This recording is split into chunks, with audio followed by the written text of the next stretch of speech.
that we had to be virgins when we got married, because that's the gift a woman brings to her husband on her wedding night, you know. When I used to think, my God, I'm going to show up empty-handed. Maybe just a pair of Hager slacks. Yeah, that's right. I'd take that and just get on with it early, personally, but... Well, that was, I think, the theory that that girl was living in as well. And there were a lot of shows about the father would come over, Lou Marie would come over, and he would find Donald's cleaning in my closet. I mean, we did whole shows on finding Donald's cleaning in my closet. Yeah, there was one night when I think he was snowed in, That's right. But it was very clear that he slept on the couch or in some other room or something. Exactly, yeah. No, that was a very big thing. It was a running joke, I guess, around the set and everything. Well, I mean, the whole thing was crazy. I mean, it would have been a running joke in the 40s, too, you know. I don't think the television ever reflected for the longest time. I mean, didn't Lucy and Desi sleep in separate beds? You know, and they were married on and off, so, and they were still sleeping in separate beds. I know my father and his television wife had to sleep in separate beds for years. Yeah, Marjorie Lord, right? Yes. I mean, that was just a rule. I mean, you just didn't show any kind of sexuality. There was one show that I remember from that girl where, toward the end, you literally bumped into your dad in the hallway, and he was playing a priest. Yes, and he said, "Good evening, my child," and I said, "Good evening, Father." It's like this in-joke for the family.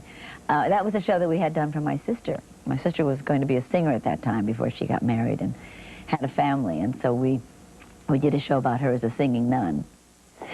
People know about your famous father and siblings, but they might not realize that, at least at the very start, your mother was more famous than your father. Your mother was a singing star on the radio in Detroit, right? Yeah, she had her own show called The Sweet Singer of Sweet Songs. And then my father was her announcer. She said he had such sad eyes that she just had to hire him. So then it became Sweethearts on Parade after a while. My father then became part of the whole thing. And then it became the Danny Thomas Show. He married her, and that was that. Yeah. And she was willing to accept that? Yes, she was. I think I've always felt that I was my mother's revenge, sort of. You know, I think she was sorry later. Sorry that she didn't try and advance her own career a little bit more? That she didn't work forever, yeah. So she came around to your way of thinking pretty easily. It wasn't as if she viewed you as rebellious or some of these feminist ideas as foreign to her. No, no. She very much encouraged me, way more than my father. My father didn't want me to be an actress at all. Why not? I think because he was afraid that I wouldn't make it, that I would be frustrated and unhappy. And, you know, we were raised in really a very protected environment. You know, we went to Marymount, and everything was very easy, and my father worked very hard to provide, you know, a good life for his children, and he wanted us to all be married happily, and, you know, to the governors of California. Not Reagan, I hope, but whoever. And he didn't want us to have to struggle. And all of a sudden, you know, his firstborn says, "I want to be an actress." And I think it was just a nightmare for him. You know, he said later, he said, "I just wasn't sure that I would be able to put you back together if it crushed you." How aware were you of the lives of child actors like Rusty Hamer or Angela Cartwright? And was your father wary of what that sort of life could do to a child if he or she got involved in it too early and without the proper guidance? Well, we were never tempted. I mean, my father never even suggested that we appear on his show, and I never even thought about it as a child. You know, going to the studio and sitting on the director's lap and watching them, you know, that was what my father did for a living. You know, I didn't really think I want to do it too, any more than a lawyer's kid would think that, you know. And I took it very seriously because my father took it so seriously.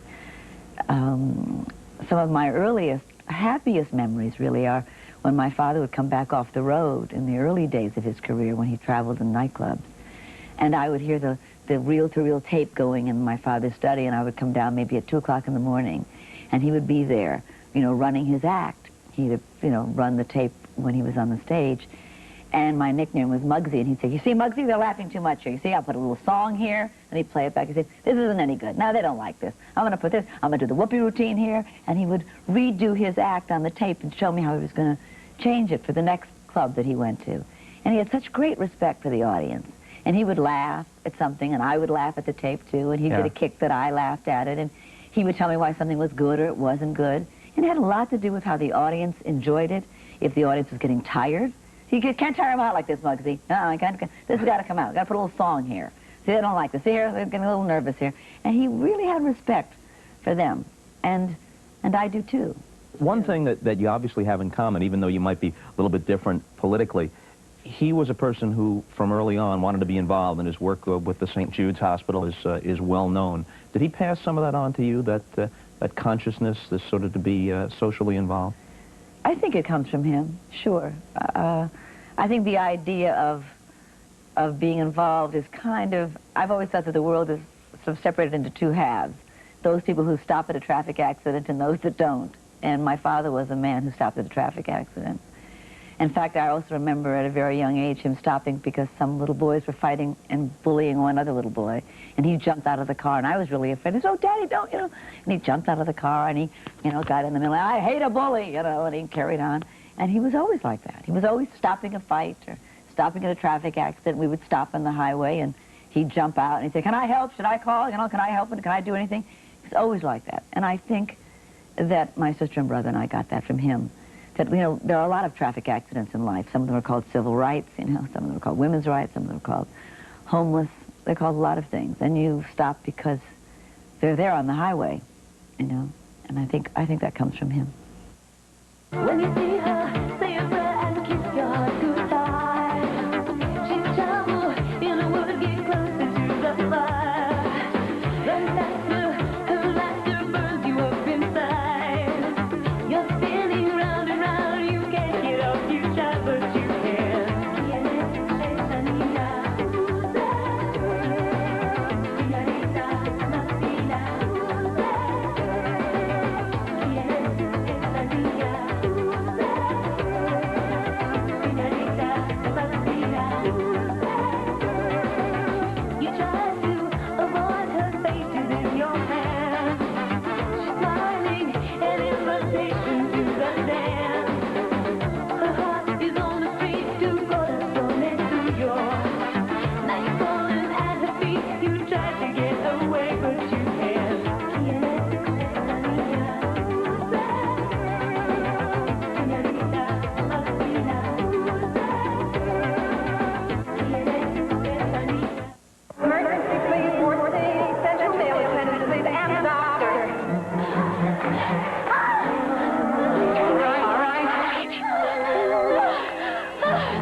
It's a transition, and a big one, from work like That Girl, which made you famous, to something like Nobody's Child, for which you got the Emmy. It is. And it was hard to do, too, because a lot of people don't want you to do that. Flesh out the story of Nobody's Child for us. Well, it was a true story about Marie Balter, a woman who spent 20 years in a mental institution, and that struggle to come back from catatonia, 6 years in a catatonic state. She was misdiagnosed as a schizophrenic, but what she had, panic and depression, were hard enough to overcome. She had a real bad childhood. Her family abused her physically, not sexually, but locked her in closets and stuff like that. And so her coming through that, and just one day coming out of that catatonia and saying, "I want to live, I want to come through this." The story was so wonderful because everybody recognized in it, you know, how you have to keep the volume up on that little voice inside of yourself that says, "We will make it, no matter what your struggle is." And she kept looking for that voice inside of her, and finally she found it again.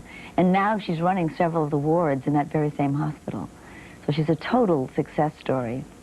And it was just a beautiful play to do because she was alive and because she could tell me so much of what it was like, you know, her poetry and her letters and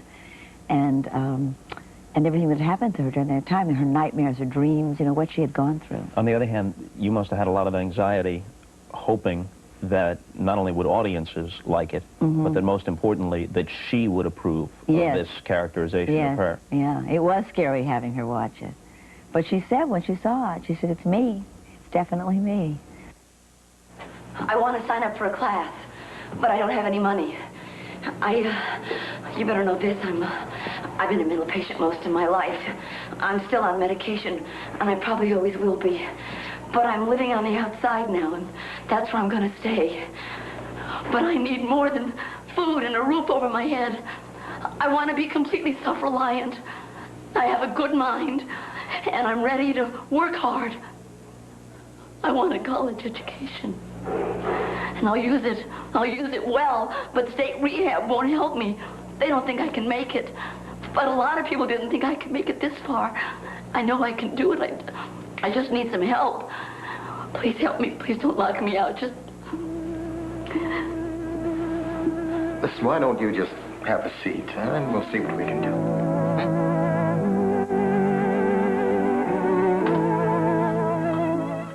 You just came off a performance in a revival of the effective gamma rays on the Man in the Moon Marigolds in Cleveland, which great. I didn't see, but I heard that it was well received. It was wonderful. It was so great to do.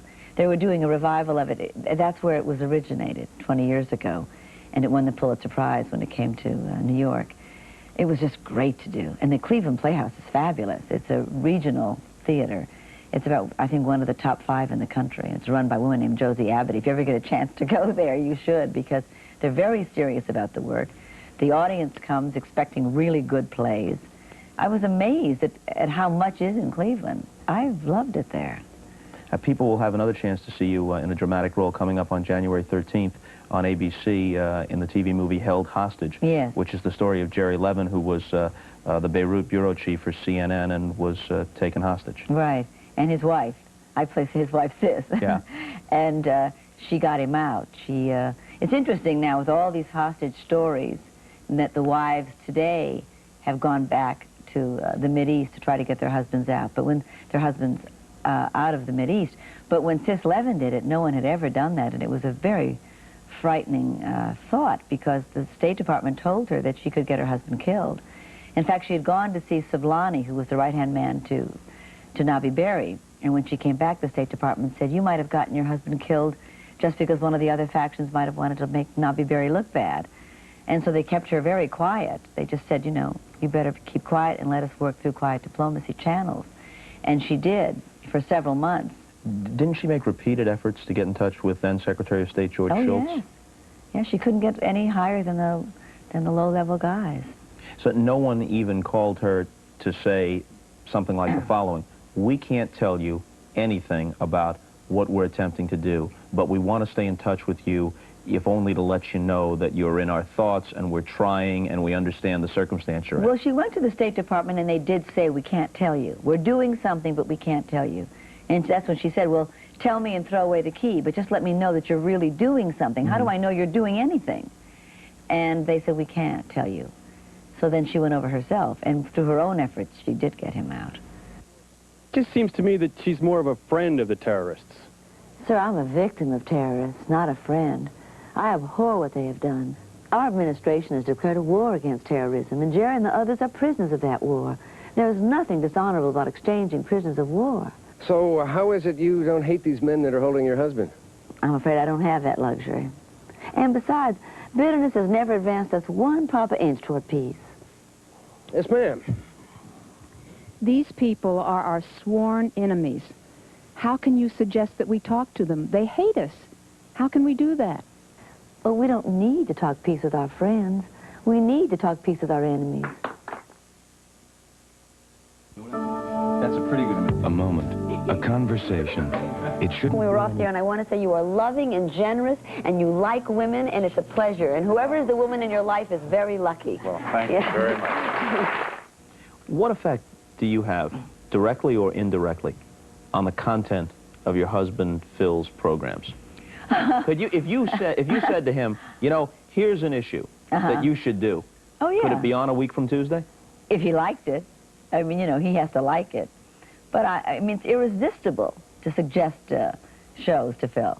I mean, the whole world does it. We can't walk down the street without somebody saying, I have got the greatest idea for a show, or my brother has a cleaning shop, and the greatest thing happened there. So it's absolutely irresistible for me. You know, you read the paper, you're talking to friends, and you say, oh, that'd make a great Donahue show. You know, and I'll tell him, and he'll say, yeah, or we did it last week, you know, or we're doing it this week. Yeah. Is it possible for you to go anywhere without somebody, whether politely or impolitely, coming up to Phil and saying, last week you had a woman on who said, and I'd just like to tell you, in effect, holding him responsible for whatever is uttered on his show? Absolutely. No, and it's made him very shy. I mean, we go out and he keeps on a baseball cap for the entire, time we're out. And we'll even be dancing, and somebody will dance over to us and say, I didn't think that was very nice, the way that woman said such and such. Or I'll also say, you know, I love that show and thank you for doing it. He gets both of it, but what you don't get is any privacy, even when you're dancing. But I think, in a way, I guess, you know, all of that just comes with the territory, and he's used to it. But it does make him shy, because it makes him feel he's supposed to answer you know, a lot of questions, even on his free time. He told us that you like him best when he's talking to you. And really? I guess people would be surprised to hear that Phil Donahue would ever be incommunicative. Well, it's not that he's incommunicative, it's just how much he's willing to reveal. And I think, like most men who were raised in the 40s and the 50s, he's not that willing to reveal everything, you know, all of his deepest feelings. And so we've been married 10 years and we've been together 13, so he's obviously better at doing that. He once said on his show, and I thought, I was surprised that he realized it, you know. He did a show with all men in the audience, and with Theodore Rubin, a male psychiatrist, who deals with the male psychology. And at one point he said to Dr. Rubin, he said, I'm beginning to believe that men marry women who lead them to their feelings. And that was right about in our 5-year mark. And I thought, it's interesting, you know, because it's true. I think in many ways it is true. That men do marry women who coax them out and who they feel comfortable coming out with. Because they've really been trained almost as a kind of survival instinct to be able to be in the guerrilla wars, is not to be vulnerable and not to let their vulnerability stop them from doing the next thing, so they haven't become whole.